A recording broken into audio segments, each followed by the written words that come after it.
Bagi KPM PKH yang tidak bertambah jumlah bantuannya pada pencairan PKH periode September-Oktober, harap memaklumi bagi KPM yang akan menerima bantuan September-Oktober yang akan mendapatkan bantuan lebih dari tahap sebelumnya.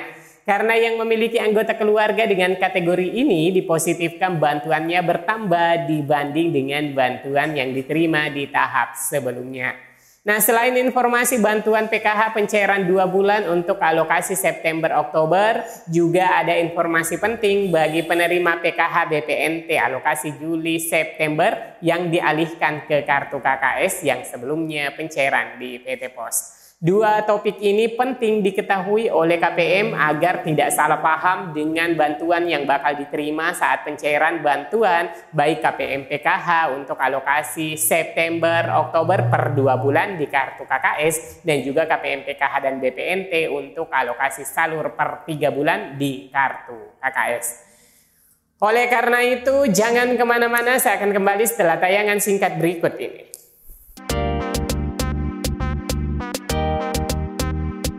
Assalamualaikum warahmatullahi wabarakatuh. Halo semua teman-teman, tak terasa beberapa hari lagi kita akan memasuki bulan September. Semakin dekat pertanda proses penyaluran memasuki periode salurnya September-Oktober atau tahap kelima bagi pencairan di kartu KKS per 2 bulan.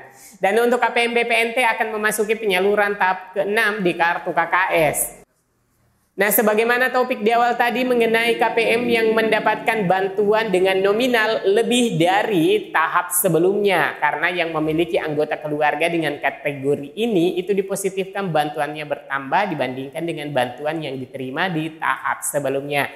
Dan juga informasi penting bagi penerima PKH BPNT untuk alokasi Juli-September yang dialihkan ke kartu KKS. Kita langsung ke topik yang pertama, teman-teman. Bantuan PKH bagi KPM yang akan bertambah jumlah nominal bantuannya dibandingkan yang diterima sebelumnya, yaitu bagi KPM yang berkategori berikut ini. Yang pertama bagi KPM komponen pendidikan dari jenjang sekolah dasar atau SD masuk ke jenjang sekolah menengah pertama atau SMP. Nah, pada pencairan Juli-Agustus kemarin, kendati pun KPM yang memiliki anak sekolah baru masuk ke jenjang SMP, namun yang diterima pada penyaluran untuk periode Juli-Agustus kemarin tidak berubah jumlah nominal sesuai kategori SMP dan yang dibayarkan masih nominal kategori anak SD.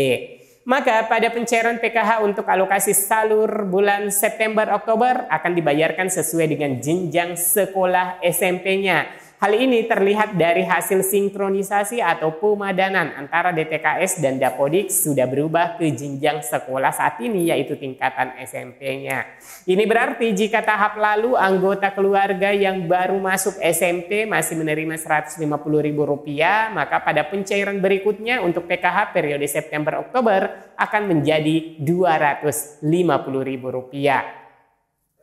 Kemudian yang akan bertambah jumlah nominal bantuannya dibandingkan yang diterima di tahap sebelumnya yaitu bagi KPM yang berkategori yang kedua. Bagi KPM komponen pendidikan dari jenjang sekolah menengah pertama atau SMP masuk ke jenjang sekolah menengah atas atau SMA.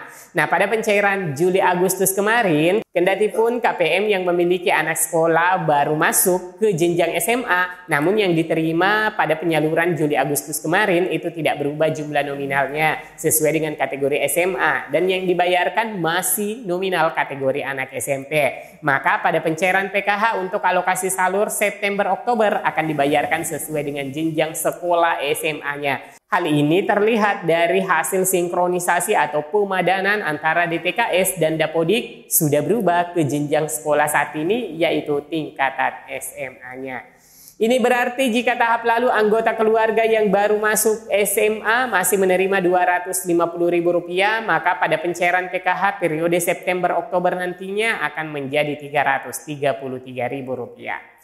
Kemudian yang akan bertambah jumlah nominal bantuannya dibanding yang diterima di tahap sebelumnya, yaitu bagi KPM yang memasuki usia 60 tahun. Sesuai dengan batasan usia lansia 60 tahun yang diatur dalam Undang-Undang Nomor 13 Tahun 1998 tentang kesejahteraan lanjut usia. Dan kategori usia 60 tahun masuk pada komponen kesejahteraan sosial, di mana pada komponen itu yaitu penyandang disabilitas dan juga lanjut usia mulai dari 60 tahun akan masuk dalam kategori penerima bantuan PKH. Nah, jadi jika sebelumnya KPM yang ada anggota keluarga dalam kartu keluarga yang terdata di DTKS, bila saja pada sebelum-sebelumnya itu mendapatkan bantuan, maka pada perhitungan bantuan untuk periode salur September-Oktober itu akan mendapatkan tambahan bantuan kategori lansia sebesar Rp400.000 untuk pencairan per 2 bulan di kartu KKS. Nah, jadi itulah kategori yang sebelumnya tidak terbayarkan sesuai dengan jenjang pendidikan, maka di tahap pencairan berikutnya akan dibayarkan. Berarti ada kenaikan ya teman-teman dari nominal yang diterima sebelumnya dengan nominal yang dibayarkan di tahap berikutnya. Begitupun juga yang memasuki kategori lansia. Jadi bisa saja dari pengurusnya sendiri ataupun dari suami atau istri dari pengurus PKH ataupun orang tua pengurus atau bahkan nenek atau kakek pengurus jika saja terbaca satu kartu keluarga dan terdata dalam DTKS, maka akan menerima bantuan untuk komponen kesejahteraan sosial pada kategori lansia dengan jumlah bantuan per tahunnya Rp2.400.000 atau setara Rp400.000 per 2 bulan pencairan. Kemudian informasi bagi KPM peralihan pos yang telah menerima kartu KKS, saya ucapkan selamat bagi KPM, PKH, BPNT Pos yang sudah menerima kartu KKS barunya. Dan ada informasi penting yang harus kalian ketahui terkait dengan kartu KKS baru, bahwa kartu KKS fungsinya sebagai ATM sekaligus ATM combo. Jadi KKS layaknya seperti ATM, itu bisa digunakan untuk menarik uang tunai bansos. Ada 2 jenis bansos yang saat ini cair melalui kartu KKS. Yang pertama bansos program Keluarga Harapan atau PKH, yang kedua bansos BPNT atau program sembako. Nah, terpantau di bulan Agustus minggu pertama sudah ada beberapa wilayah yang melakukan pendistribusian kartu KKS bagi penerima bansos PKH, BPNT atau program sembako sebelumnya yang bansosnya itu cair melalui PT Pos.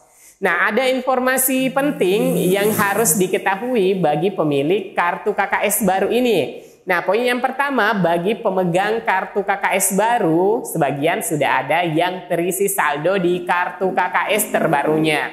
Untuk memudahkan penerima KKS baru mengetahui apakah kartu KKS-nya sudah terisi saldo bansos atau belum, disarankan bagi penerima KKS Bank Mandiri agar download aplikasi Livin Mandiri. Dan bagi BRI dan BNI ataupun BSI bisa mendownload Brimo, BNI Mobile, dan BSI Mobile agar tentunya bisa memantau apakah kartu KKS-nya sudah terisi saldo atau belum. Yang kedua, bagi penerima kartu KKS baru yang bansos sembakonya awalnya cair di PT Pos yang dialihkan ke kartu KKS, tidak diwajibkan untuk berbelanja di agen atau di e-warung tertentu. Bansos bisa dicairkan tunai dalam bentuk uang. Jika ada yang mewajibkan untuk berbelanja, itu adalah oknum, teman-teman. Pengambilan bansos PKH BPNT bisa di mesin ATM atau agen-agen terdekat yang biaya adminnya lebih rendah. Poin ketiga, untuk penerima kartu KKS baru itu wajib menyimpan kartu KKS dan buku tabungannya sendiri serta ditransaksikan sendiri. Jika ada yang menawarkan diri meminta KKS untuk dipegang dan disimpan, tolak saja dengan tegas. Karena KKS dan buku tabungan itu adalah dokumen perbankan, jadi harus dirahasiakan. Nah, teman-teman, itulah informasi penting bagi penerima kartu KKS baru dari peralihan pencairan PT Pos ke kartu KKS. Untuk yang belum mendapatkan undangan pembukaan rekening, bersabar saja menunggu info lebih lanjut dari Kementerian Sosial yang akan disampaikan oleh pendamping PKH maupun TKSK di wilayah masing-masing. Baik teman-teman, demikian informasi kali ini. Saatnya saya undur diri. Sampai jumpa di video selanjutnya. Wassalamualaikum warahmatullahi wabarakatuh.